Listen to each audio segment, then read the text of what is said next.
Blair Witch is, I would say, the sequel to the Blair Witch Project. They had the Blair Witch 2, the Book of Shadows, and it was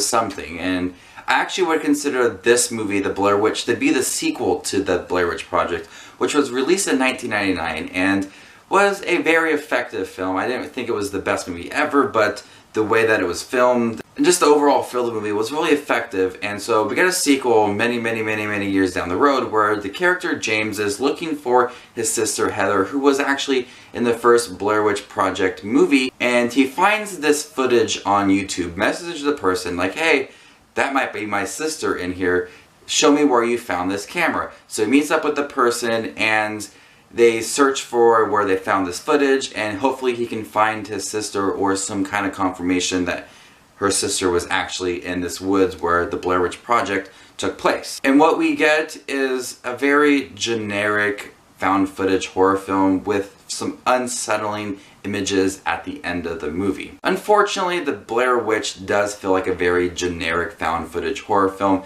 It felt like much like a paranormal activity film, and I think that's because of the found footage horror genre has suffered a lot of these movies, and it's the same thing over and over again. When they get into the woods and they're going to bed, they hear noises, they hear footsteps, and they see all these different things, and it really never amounts to anything in the first hour and 15 minutes of the movie. Nothing in this movie amounts to anything in this movie, and it's just all typical jump scares with generic scenes. But the end is where it really was interesting. I really like the setting for the end of the movie. I like the characters' motivations at the end of the movie. The overall, just the end of the movie was really great and very unsettling, just like the very first Blair Witch Project movie. It was a movie where I was just watching it and I'm just like,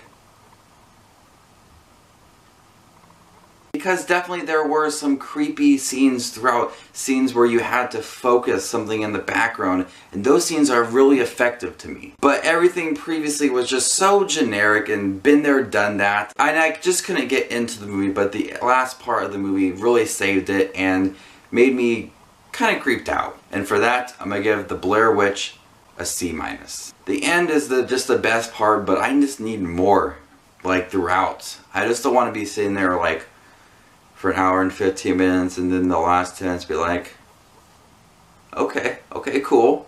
I want to be like, okay, cool, like for the whole entire movie. I want to be like scared throughout. And it's disappointing because I was actually looking forward to this because I thought that they could do something different with that Blair Witch 2 movie, but I like this one probably the most out of the ones I've seen, but they're not the best movies ever made. So this is Just Watch Movies with his review of The Blair Witch. Have you guys seen it? What were your thoughts on it? Did you guys like it more than The Blair Witch Project? Did you guys like it more than The Blair Witch 2 Book of Shadows? I'm going to go ahead and answer that for you. You guys are probably answering yes at this moment, but if you didn't like this movie more than The Blair Witch 2, I don't know what to tell you. So this is Just Watch Movies. Remember to give the video a thumbs up and subscribe to my channel here on YouTube. You can also find my Facebook page at the same name. The link will be down below for that. This is Just Watch Movies, and you stay classy, YouTube.